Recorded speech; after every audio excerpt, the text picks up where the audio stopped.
चलो देखिए कल का दर्शन कौन है। अब कल क्या पढ़ा था?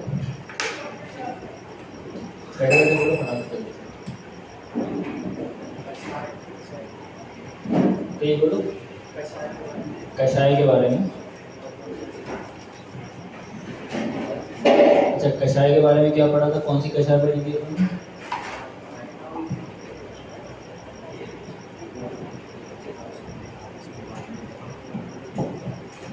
कुंदू कुंदू कल थे क्या?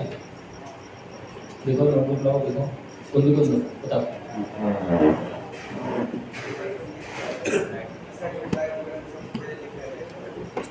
बैठो, बढ़िया।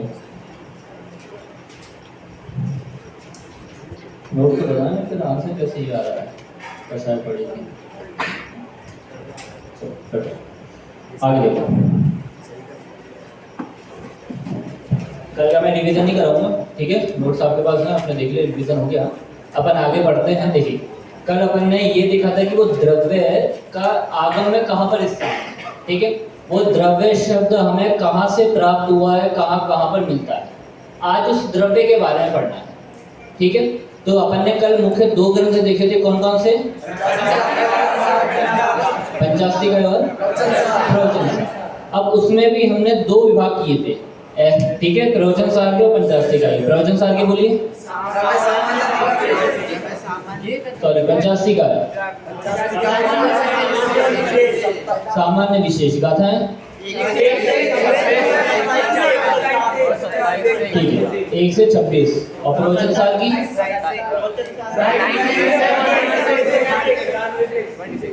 126। यहाँ तक अपन ने देखना है, ठीक है?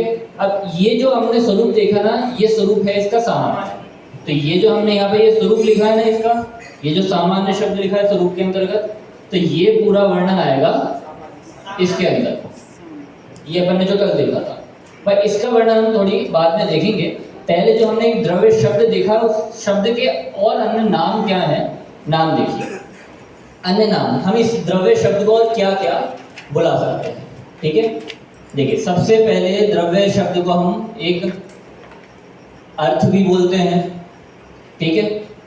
कई बार आपने पदार्थ भी बोला होगा, कई बार आपने वस्तु, ठीक है? ये सामान्य रूप से है, ठीक है? अब इनके विशेष में नहीं जाऊंगा, क्यों क्यों कहते हैं, क्या कहते हैं, पूरा विशेष नहीं, केवल नाम, ठीक है? द्रव्य को अर्थ भी कहते हैं, पदार्थ भी कहते हैं, वस्तु भी कहते हैं, ठीक है? और भी आगे में देखेंगे तो और भी अपन को अन्य नाम मिल सकते हैं, पर प्रमुख रूप से ये इसके अन्य नाम हमें देखने को मिलते हैं।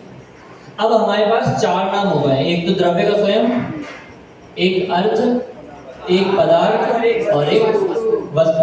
ये 4 नाम। इसमें से द्रव्य नाम को तो देखना पड़ेगा कि इसको द्रव्य ही क्यों कहते हैं, ठीक है? ये देखना पड़ेगा अपन को। तो द्रव्य और अर्थ, ये जो अर्थ बना है ये री धातु से बना हुआ है। अर्थ जो है वो री धातु से बना हुआ है। जो द्रव्य है, द्रव्य बना हुआ है ध्रु धातु से। जो अर्थ है वो री धातु से बना हुआ है और द्रव्य ध्रु धातु से बना हुआ है। मैं रिपीट इसलिए कर रहा हूँ, हो सकता है थोड़ा कठिन पड़े, इसलिए 2 बार सुनकर उसको लिखना चाहिए, ठीक है? समझ में ना आए तो पूछना, फिर भी ना आए तो कॉपी में लिखना जरूर, ठीक है? आपस में चर्चा करना। देखिए द्रव्य शब्द है, द्रव्य शब्द ध्रु धातु से बना है, अर्थ शब्द वी धातु से बना हुआ है। दोनों शब्द ख्याल में आए? अब देखिए ये जो दोनों धातु आती है प्राप्त करने के अर्थ में आती है। किसके अर्थ में आती है? प्राप्त कर। री धातु भी प्राप्त करने के अर्थ में आती है और द्रु धातु भी प्राप्त करने के अर्थ में आती है। तो अब मतलब क्या हुआ? द्रव्य और द्रु धातु है, धातु से ही शब्द बनता है, इतना तो सबको पता है ना, है? जैसे अभी बात चल रही थी भाव शब्द, तो भाव शब्द है वो भी किसी धातु से बना हुआ है। एक बोल रहा था भा, एक बोल रहा था भू, कौन सी है? प्रमाण लाना, ठीक है। भू धातु से बना हुआ है भाव शब्द। तो जैसे भू मूल में धातु है उससे भाव शब्द बना, वैसे ही ध्रु या री धातु है, इनसे द्रव्य या अर्थ शब्द बना है। अब धातु का अर्थ तो होगा करता है, ऐसा क्रिया के अर्थ में होगा, है ना। मतलब जैसे हमने बोला भाव, भू का अर्थ होता है ना, होता है ये क्रिया के अर्थ में किया ना, और भाव उसमें वो पना आ गया, मतलब सत्ता वाला आया। वैसे ही ध्रुव प्राप्त करना या प्राप्त करता है, अब इसमें क्रिया की बात है, प्राप्त किया ऐसा ले लीजिए, ठीक है, ध्रुव। और अब इसको हम द्रव्य कहेंगे, तो द्रव्य हो जाएगा करने वाला, अर्थात जो प्राप्त करता है वो कौन है? द्रव्य है।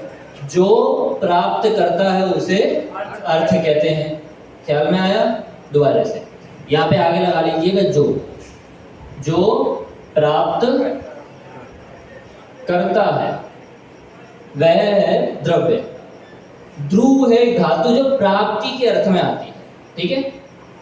अब किसको प्राप्त करता है, क्या प्राप्त करता है, तो वो बात यहाँ पर समझना है। जो प्राप्त करने की बात आई ना, तो किसको प्राप्त करेगा? पर्यायों को और गुणों को। जो गुणों को और पर्यायों को प्राप्त करता है उसे द्रव्य कहते हैं। जो गुणों और पर्यायों को प्राप्त करता है उसे अर्थ कहते हैं। ख्याल में आया? ये पूरा वाक्य लिख लेना। जो गुणों और पर्यायों को प्राप्त करता है उसे द्रव्य कहते हैं, जो गुण और पर्यायों को प्राप्त करता है उसे अर्थ कहते हैं, ठीक है। इसी में एक चीज और मिलेगी आपको, जैसे अभी मैंने यहाँ पे क्या बोला, गुण और पर्यायों को बोला ना, तो इसी में एक दूसरी परिभाषा भी मिलती है। को की जगह आता है द्वारा।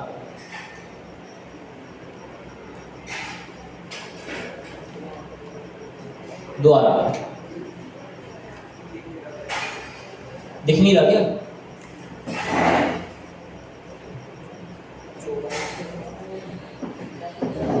चलो, एक है जो गुण और पर्यायों को प्राप्त करता है उसे द्रव्य कहते हैं। दूसरा है जो गुण और पर्यायों द्वारा प्राप्त होता है, ठीक है। अब करता नहीं आएगा, द्वारा आ गया ना, तो अब होता है। जब द्वारा लिखेंगे तो होता है। जो गुण और पर्यायों द्वारा प्राप्त होता है उसे द्रव्य कहते हैं। इसका मतलब क्या है? इसका मतलब है कि जो द्रव्य है ना, वो द्रव्य गुण और पर्याय से कोई अलग नहीं है ना। आपने परिभाषा एक पढ़ी होगी, गुणों और पर्यायों के समुदाय को द्रव्य कहते हैं। यहाँ पे पर्याय शब्द आपने नहीं पढ़ा होगा, केवल इतना पढ़ा होगा कि गुणों के समुदाय को या समूहों को द्रव्य कहते हैं। पढ़ा है ना ये? तो वो परिभाषा यहाँ से निकली है, शब्द से, जो गुण और पर्यायों के द्वारा प्राप्त होता है, मतलब इनके अलावा वो कुछ और चीज नहीं है, इनसे ही बना हुआ है, तो उसे हम क्या कहते हैं? द्रव्य। शब्द समझ में आया? द्रव्य का क्या मतलब है? आए सबको? पक्का? एक बार देख लो जो शब्द बताया दोनों अर्थ।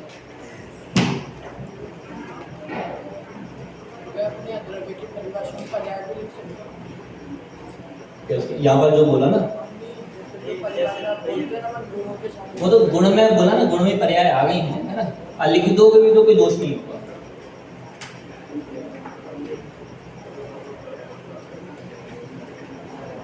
चलो ठीक है, बढ़े आगे।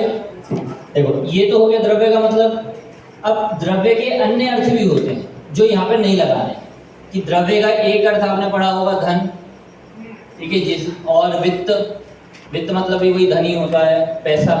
तो यहाँ पर द्रव्य का अर्थ धन नहीं, यहाँ पे द्रव्य का अर्थ वित्त नहीं है, यहाँ पे द्रव्य का अर्थ है, वस्तु है, पदार्थ है, इनको लेना है। समझ में आ गया? नाम की अपेक्षा द्रव्य। अब देखिए स्वरूप की अपेक्षा, इसका स्वरूप कैसा है? तो स्वरूप आप सभी ने पढ़ रखा है, वही यहाँ पर अपन देखने वाले हैं, पर एक सिस्टमेटिक देखेंगे जिससे अपन को पूरा याद है। देखो स्वरूप में 3-4 चीजें हैं। जैसे अभी मैंने आपको 2 ग्रंथ बताए थे ना, एक पंचास्तिका और एक उन दोनों में ही एक में तो 26 गाथाएं थी, एक में 26 और 7 34 गाथाएं थी, है ना? तो उन सारी गाथाओं में दोनों लक्षण बताए हैं। क्या? सबसे पहले द्रव्य का सामान्य लक्षण बताने की, द्रव्य है कैसा। तो एक तो बताए द्रव्य कैसा है, सत है। क्या सूत्र क्या है? ठीक है, सत द्रव्य। ये कहां पर आया है? तत्वार्थ सूत्र कहां से लिखा गया? पंचास्तिका या प्रवचन सार, क्योंकि सेम वहां पे ये शब्द है। अब आप प्राकृत लिखिए तो वो शब्द चेंज हो जाएगा, भाई इन्होंने संस्कृत में लिखा है ना, पर यही वाक्य है वहां पर। तो सत द्रव्य लक्षणम, द्रव्य का जो सामान्य लक्षण है, सामान्य स्वरूप क्या है? सत है। फिर बताया ये जो यहाँ पर हमने सत बोला, ये सत कैसा है? तो उत्पाद व द्रव्य युक्तम सत। ठीक है, ये क्या हो गया? सत का लक्षण हो गया। अब वहां पर इसी का विस्तार किया है कि द्रव्य कैसा है? उत्पाद वाला है। द्रव्य कैसा है? व्यय वाला है। उत्पाद और व्यय होते हुए भी द्रव्य कैसा है? द्रव्य। अब इस पे प्रवचन करने जाएंगे तो कभी खत्म नहीं होगा, क्योंकि कुंतलाचार्य ने भैया 70 गाथा तो इस पे लिख दी है। ठीक है, तो इसका विशेष नहीं बताऊंगा अभी, तो केवल जितना अपन को कार्यकारी है उतना बता रहा हूं। ठीक है, आपको उत्पाद का मतलब भी पता है। क्या नाम है आपका? सम्मित। बताइए क्या पढ़ा अब तक? खड़े होके पढ़ा। तेज बोलिए, आवाज नहीं आ रही। द्रव्य के बारे में क्या पढ़ा? आवाज आ रही है? मेरे तक तो नहीं आ रही। आप बताइए क्या नाम पढ़ा? अच्छा देख के बताइए क्या लिखा।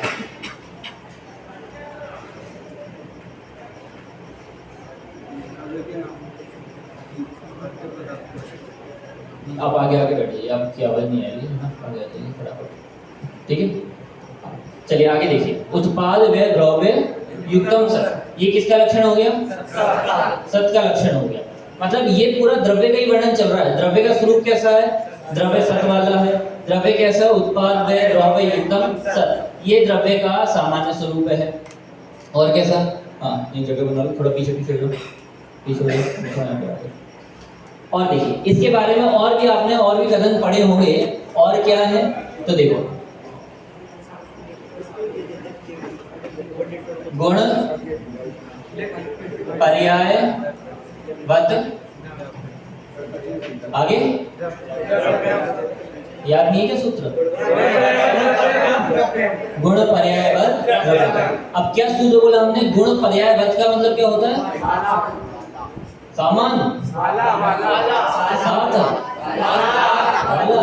कोई तो सामान बोल रहा है, ये मैंने तो सामान भी पढ़ा है। अच्छा यार, ऐसा कैसे हो सकता है? कुछ तो गलत बता रहे हो।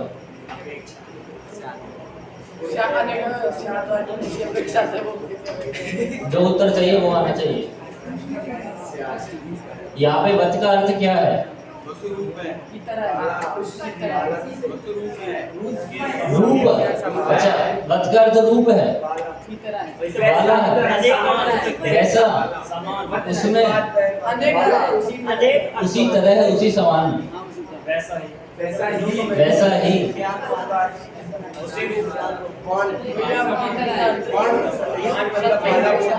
वही पूरी है। थोड़ा संस्कृत पढ़ी है? हैं? अच्छा, संस्कृत की रचनानुवाद कौमुदी में पहला प्रत्यय पढ़ते हो, कौन सा पढ़ते हो? उसके बाद उसके बाद उसके बाद तो कुछ ख्याल में आया?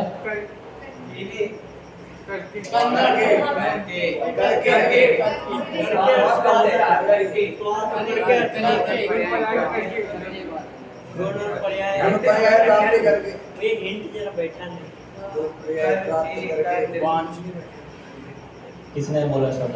सही है। क्या बोला? वान बना है?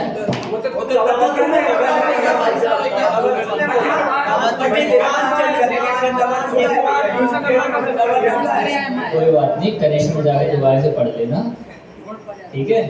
क्षत्रिय सारांश में पढ़ते हो ना, मान वान दोनों पढ़ते हो, वाला वाले के अर्थ में है, और वही अर्थ है नपुंसक में अलग शब्द बनेगा, पुल्लिंग में अलग बनेगा, स्त्रीलिंग में अलग बनेगा। ऐसा नहीं करो यार, नहीं जी आपको इतने अच्छे से पढ़ाते हैं। देखो समय यहाँ पर देखो, गुण पर्याय वद। कोटा में कौन पढ़ाता संस्कृत? अभी अंकुर जी, याद रखो कहीं पे आए हैं, अभी तो गए अभी हैं। और बांसवाड़ा में सचिंद्र जी, सतीश जी। चलो देखो, गुण पर्याय वत।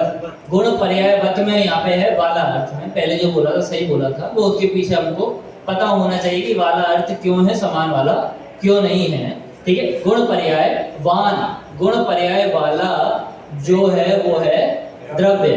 तो ये द्रव्य की परिभाषा हो गई, समझ में आ गया? या तो उसका सामान्य स्वरूप हो गया, भाई हम द्रव्य कहें किसे, तो हमने कहा कि द्रव्य अलग से कुछ नहीं है, द्रव्य तो वही है जो गुण और पर्यायों वाला है, अलग से कुछ नहीं है। गुण और पर्याय को मिक्स कर दो, द्रव्य बन जाएगा। जैसे आपने मोतीचूर के लड्डू खाए हैं, अच्छा बूंदी के लड्डू खाए हैं, आप तो खाए। वो बूंदी के लड्डू कैसे बनते हैं? बूंदी से बनते हैं,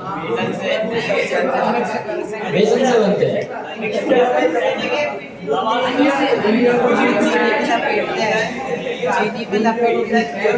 चलो मुझे पता चल गया, मम्मी ने सबसे काम कराया है।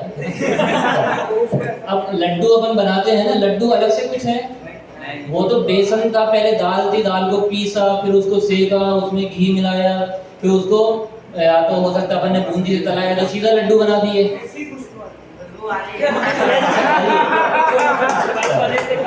साथ ही साथ प्रत्यक्ष भी हो। तो वो जो लड्डू बने, तो लड्डू अलग से कुछ नहीं था ना, वो जो बेसन था उसी को हमने एक प्रोसेस के माध्यम से गुजार के, प्रक्रिया के माध्यम से एक आकार दे दिया, तो वो ही हमने उसको लड्डू नाम दे दिया। यदि उसी को हम प्लेन करते, थाली में बिछा के करते, तो उसी को बर्फी नाम दे देते। है तो वो बेसन गई ना, तो वैसे ही यहाँ पे कह रहे हैं द्रव्य ऐसे अलग से कुछ नहीं है, वो गुण और पर्याय ही है, जिनको हमने इकट्ठा करके जो एक आकार बना या जो उनका समुदाय बना है, उसी को हमने द्रव्य कह दिया, ठीक है? अब वो द्रव्य कैसा है? वो द्रव्य ऐसा है कि वो कभी नष्ट नहीं होने वाला। कि भाई बेसन है ना, तो पहले दाल के रूप में था, अब बेसन के रूप में है, बेसन से भी सीख गया, सिक्के भी गोल बन गया, बर्फी बन गया, उसके बाद हम खाएंगे तो कलर भी निकलेगा, तो वैसे ही निकलेगा, मतलब सत्ता तो वैसी रहेगी, है ना? मतलब सत्ता नहीं जाने वाली, बस उत्पाद व्यय बदल रहा है। तो वही यहाँ पर कह रहे हैं गुण पर्याय वत का मतलब कि गुण पर्यायवान है, वो कभी अपने गुणों को नहीं खोएगा, कभी पर्याय को नहीं खोएगा, बदलती जरूर रहेंगी, तो वो वान वाला है। तो इसका यहाँ पे ऐसा स्वरूप है। क्या स्वरूप है? ये सामान्य स्वरूप अपन ने देख लिया। आगे सबको समझ में इतना?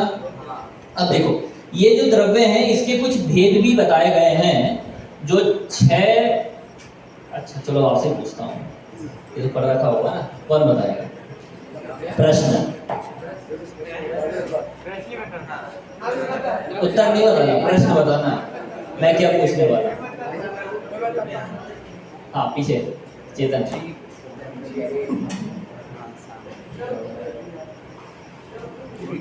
द्रव्य के भेद, चलिए आधा तो आया होता, तो प्रश्न आया, पूरा प्रश्न चाहिए। बहुत बढ़िया बेटो, हाँ बहुत बढ़िया, आपने बता दिया कि द्रव्य जो है उसके कितनी प्रकार से अपन भेद कर सकते हैं। अच्छा बाजू वाला उत्तर देगा, क्या नाम है? श्रियांश।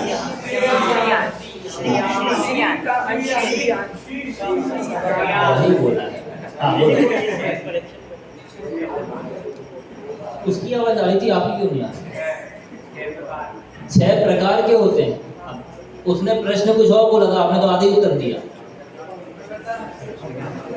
आपने तो उसकी पीठ से सफाई थी, मुझे लगा आपको आता होगा। अच्छा, बाजू में कौन है? आगम, इसको तो पता होगा। बैठो बैठो। जाति अपेक्षा 6 होते हैं, ठीक है, बैठो। अब हम सामान्य से इसको देखेंगे तो भेद कितने हैं? सामान्य से 6 प्रकार के हैं, जिसे हमने क्या कहा?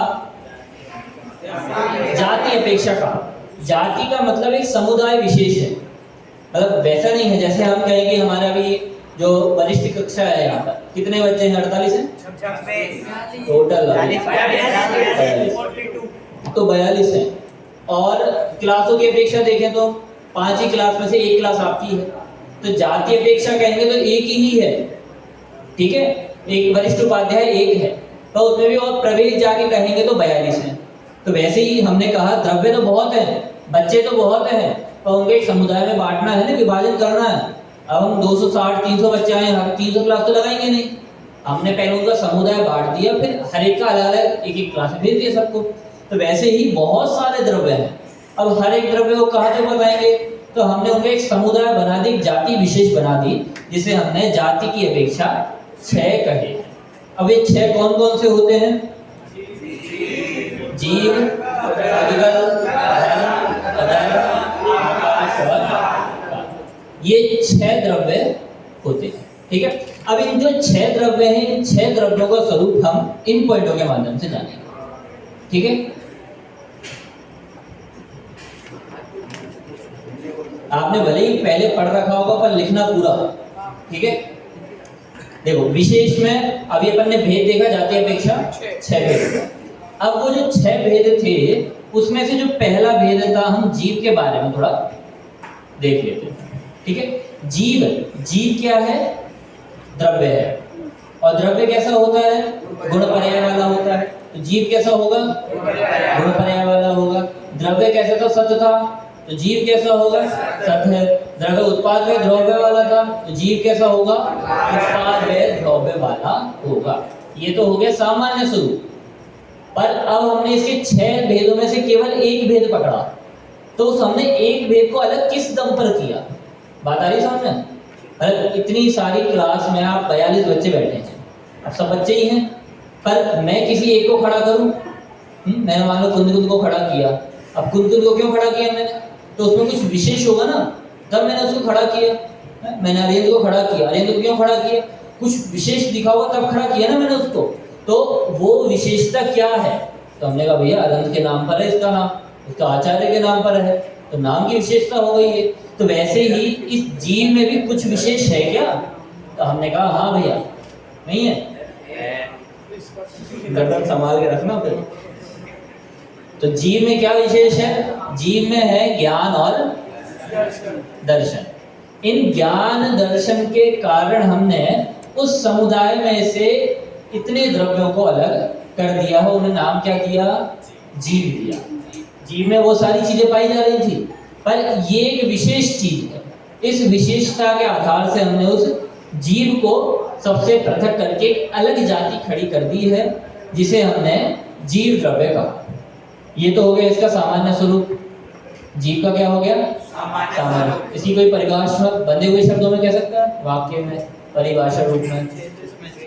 हाथ खड़े करना, हाँ, श्रवण।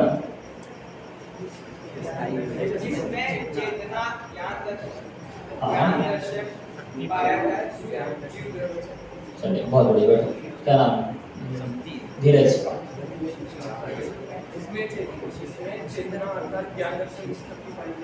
बहुत बैठो। अच्छा, सर्वज्ञ। सर्वज्ञ के पास तो बहुत सारी है।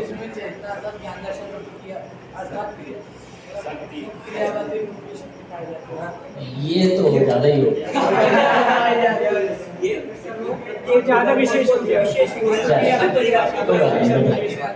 ठीक है। एक सामान्य स्वरूप, हाँ,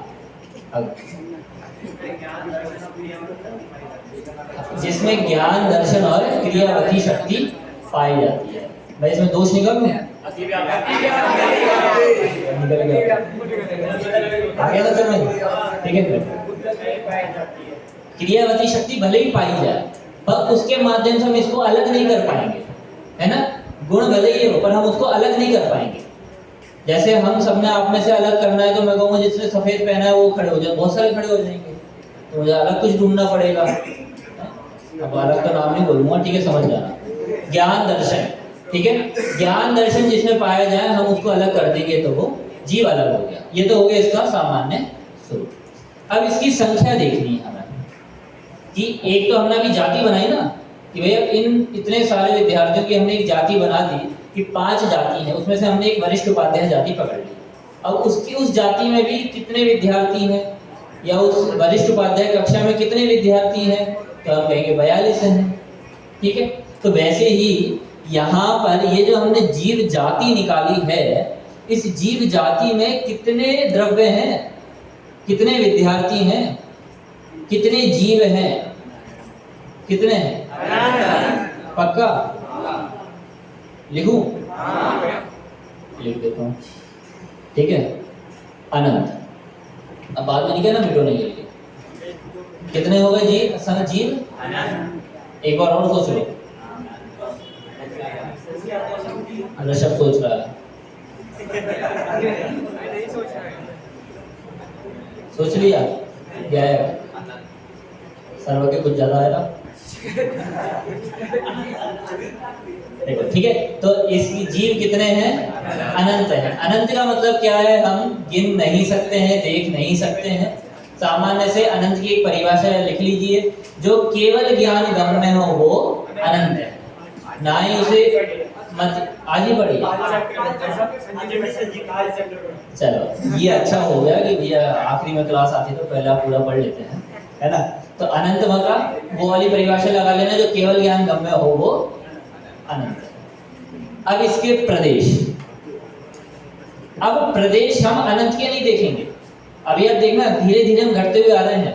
पहले हमने एक जाति निकाली, ठीक है, बहुत सारों में से एक जाति निकाली, फिर एक जाति के अंदर कितने हैं? अनंत है। फिर अनंत में से हमने एक पकड़ा। दोबारा से देखो, हमने 6 भेद करे, 6 में से एक पकड़ा, ठीक है। एक क्या है? उस एक में से हमने अनंत निकाले, ठीक है। अब अनंत में भी जो एक था, अब उस एक की बात हो रही है यहाँ पर, ठीक है। तो एक जीव के कितने प्रदेश होते हैं?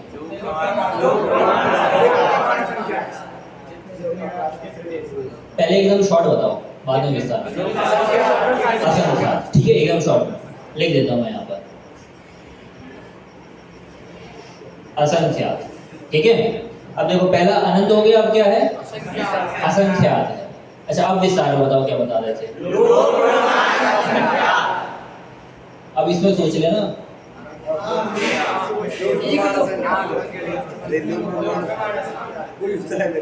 पक्का? अच्छा, ऑप्शन देता हूं मैं, ठीक है। लोक प्रमाण असंख्यात या असंख्यात लोक प्रमाण?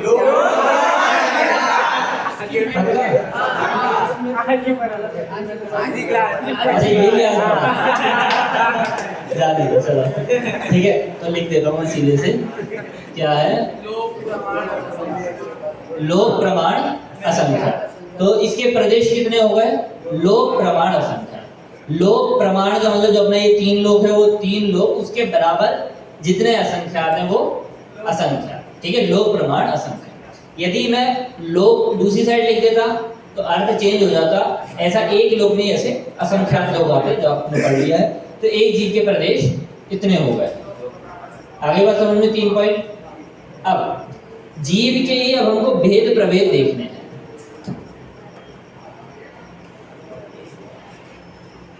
अच्छा, बहुत सारे तो हाथ खड़े हो गए। हाँ, बताओ।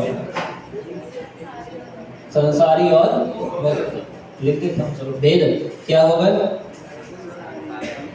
संसारी और मुक्त। और भी हो सकते हैं कोई, देखना गलत नहीं होना चाहिए इसमें। सही है, बोलो, बैठे बैठे बोलो।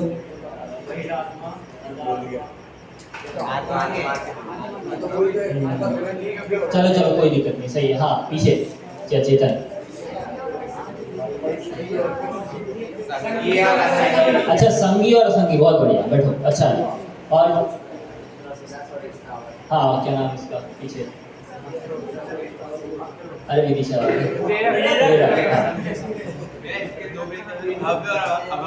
भव्य भव्य, बहुत बढ़िया। आगे है त्रस और स्थावर। देख लो सारे जीव आ जाएंगे उसमें, नहीं आएंगे। कौन से छूट गए? सिद्ध छूट गए हैं। और हाँ संगी और असंगी भी नहीं बनेगा, उसमें भी छूट जाएंगे। अब भव्य और भव्य भी नहीं बनेगा, वो भी अच्छा क्या था? हाँ वो बन जाएगा, ठीक है। और बताओ। हाँ क्या क्या बोल रहा है? अच्छा मिथ्यादर्शी सम्यक दृष्टि, चलो ये तो बन जाएगा है ना। पर मूल में अभी संसारी और मुक्त, ऐसे कुछ और विशेष मिले तो बताओ।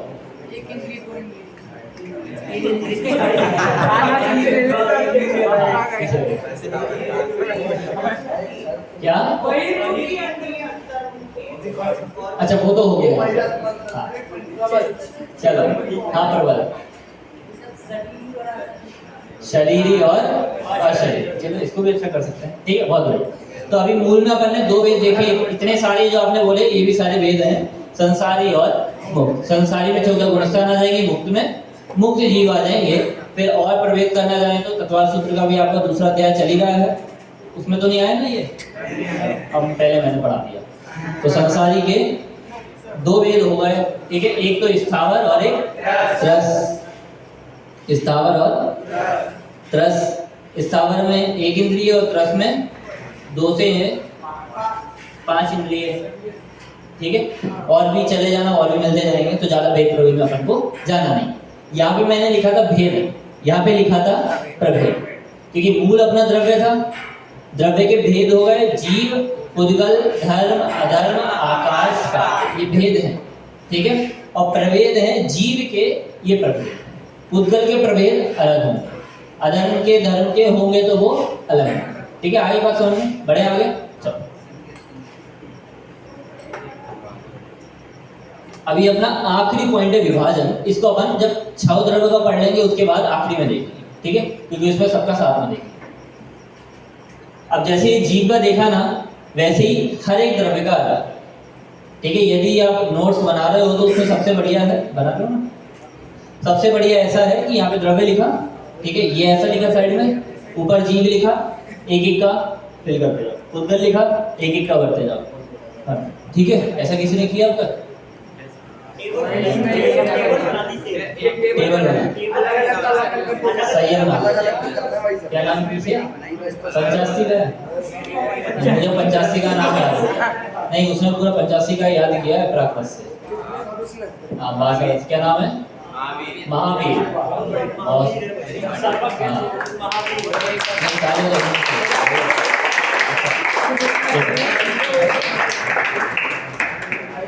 और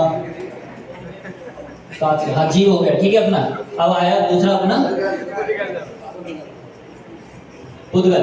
अब पुद्गल एक दूसरी जाति है, जैसे अभी हमने वरिष्ठ उपाध्याय पकड़ा था, मान लीजिए और बड़ी क्लास कौन सी है? फर्स्ट ईयर को पकड़ लेते हैं, फर्स्ट ईयर। अब उसका क्या लक्षण बना है ना, वैसे ही हम पुद्गल का क्या लक्षण बनाए जिससे सबको उससे अलग कर पाए। तो हम बोलेंगे कि भैया जिसने अभी 2 साल पढ़ लिया है, तीसरे साल में आए हैं और 2 साल और बाकी है, तो ऐसे बच्चों को अलग कर दो, फर्स्ट ईयर वाले अलग हो जाएंगे। तो वैसे ही हमें पुद्गल को अलग करना है। तो पुद्गल को कैसे अलग करेंगे? तो इसके 4 गुण हैं, कौन कौन से? स्पर्श, रस, गंध, वर्ण। चलो ये तो सबको पता ही है। एक प्रश्न पूछ लूं, पहले सामान्य पूछता हूँ, उसके बाद उसके अंदर वाला विशेष पूछूंगा। जो अभी अपन ने 4 गुण बोले ना, स्पर्श, रस, गंध, वर्ण, इन चारों को किन किन के माध्यम से जानते हैं? प्रश्न नहीं आया, दोबारा से बोलता हूँ, ठीक है। स्पर्श, रस, गंध, वर्ण ये जो अभी हमने यहाँ पे गुण बोले हैं, इन गुणों को किन किन के माध्यम से जानते हैं? क्या नाम है आपका? आराध्य है, नाम तो सबके बढ़िया बढ़िया।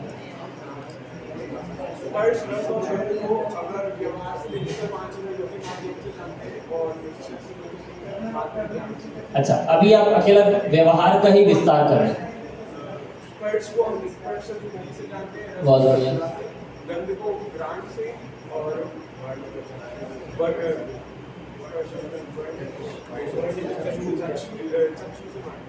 चक्षु से वर्ण को जानते हैं। क्लियर हो गया? बढ़िया, मैं दोहरा देता हूँ। बहुत बढ़िया, ठीक है।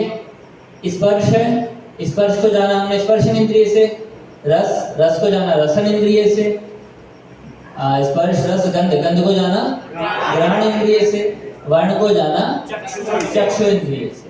कर्ण को क्यों छोड़ दिया?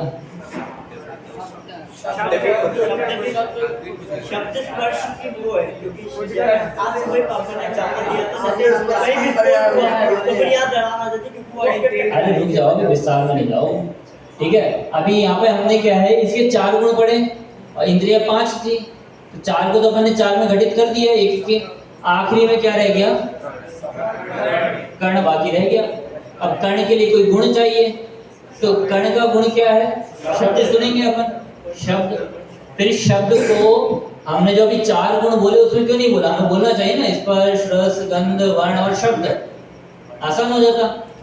तो बताओ शब्द को हमने अलग से क्यों नहीं गिना उन 4 को? 5 गुण क्यों नहीं बोले? चलो कुछ तो हाथ खड़े हो रहे हैं। प्रश्न एक बार दोबारा से दोहरा दो। देखो, पुद्गल के 4 गुण पढ़े अभी अपन ने, कौन कौन से? स्पर्श रस गंध। उन सबको ग्रहण करने वाली इंद्रियां हैं, तो एक एक पे एक एक को घटित कर दिया, तो 4 इंद्रियों पे तो घटित हो गया। कर्ण इंद्रिय के लिए खाली रह गई, और कर्ण इंद्रिय किसको विषय करती है? शब्द को विषय करती है। तो शब्द को हम 4 गुणों के साथ ले सकते हैं क्या? स्पर्श रस गंध वर्ण और शब्द हैं।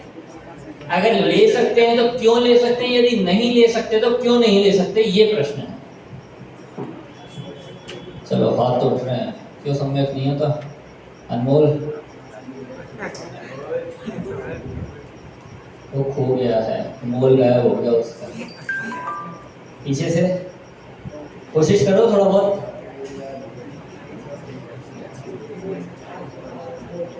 संकेत बताएगा क्या? बताओ, संकेत बताओ। आप बता रहे हो क्या? चलो,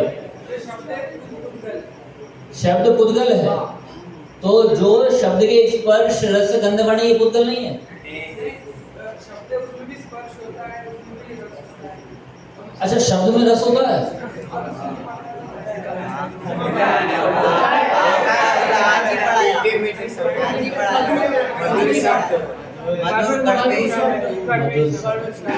चलो कड़वे शब्द, बहुत बढ़िया, बैठो।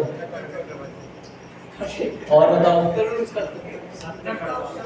शब्द को हम इन 4 में से नहीं गिन सकते, क्योंकि शब्द जो है वो स्पर्श में ही गिन लिया जाता है, और स्पर्श मतलब एक गुण तो शब्द में है, जिसमें एक है उसमें 4 नियम से होंगे, तो उसका स्वाद भी होगा, सुन भी सकेंगे और उसको देख भी सकेंगे, कोई ना कोई। केवल भगवान देख सकेंगे, हम नहीं देख सकेंगे। चलिए बहुत बढ़िया, ठीक है। तो ये जो शब्द है ये अलग से नहीं है, मुख्य रूप से देखें तो ये स्पर्शन इंद्रिय की पर्याय, स्पर्श गुण की पर्याय है, ठीक है, मुख्य रूप से। क्योंकि 2 स्पर्श जब टकराएंगे, उनका जब आपस में स्पर्श होगा तो आवाज निकलेगी। आप कभी देखना, अभी जैसे यहाँ से आप तक आवाज आ रही है, बीच में कोई दीवार आ जाए तो आप तक पूरी आवाज नहीं आ पाएगी। जैसे आवाज कहीं भी बाहर जाते हैं, बंद कहते गेट लगा दो, तो वो मतलब कहीं से जा रहे हैं, है ना, अपने मुंह से टकराते हुए आगे जा रहे हैं, बीच में वो टकराकर वो बंद हो गए तो उसके उस पार पहुंचते नहीं है। इसका मतलब वो स्पर्शन इंद्रिय स्पर्श से उत्पन्न हो रहा है। अब साथ में इन्होंने बोला, जैसे अपन बोलते हैं ना, एक गुण में अन्य गुण का रूप पाया जाता है, इस अपेक्षा से अपन उसमें अन्य गुण भी घटित कर देंगे, तो मुख्य रूप से वो स्पर्श गुण की पर्याय। ठीक है, ख्याल में आ गया? नहीं आया? हाँ, नहीं आया, दोबारा से देखो। स्पर्श है, स्पर्श का मतलब छूना ही तो होता है। अब मैंने आराम से छुआ, अपन को आवाज नहीं आएगा, ऐसी तेज छुए तो ताली की आवाज आती नहीं आती?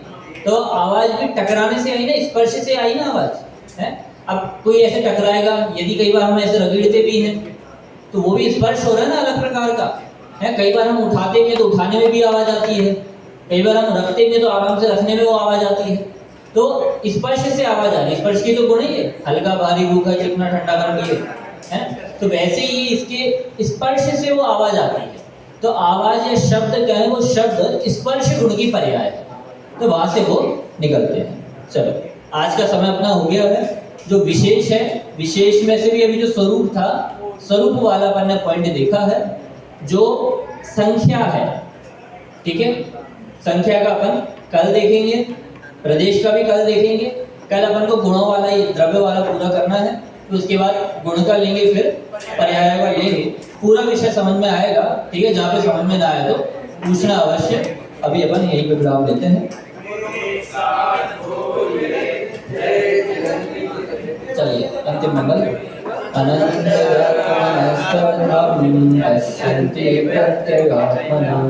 अनेकान्ते मयि मूर्तिर्नित्यमेव प्रकाशिता।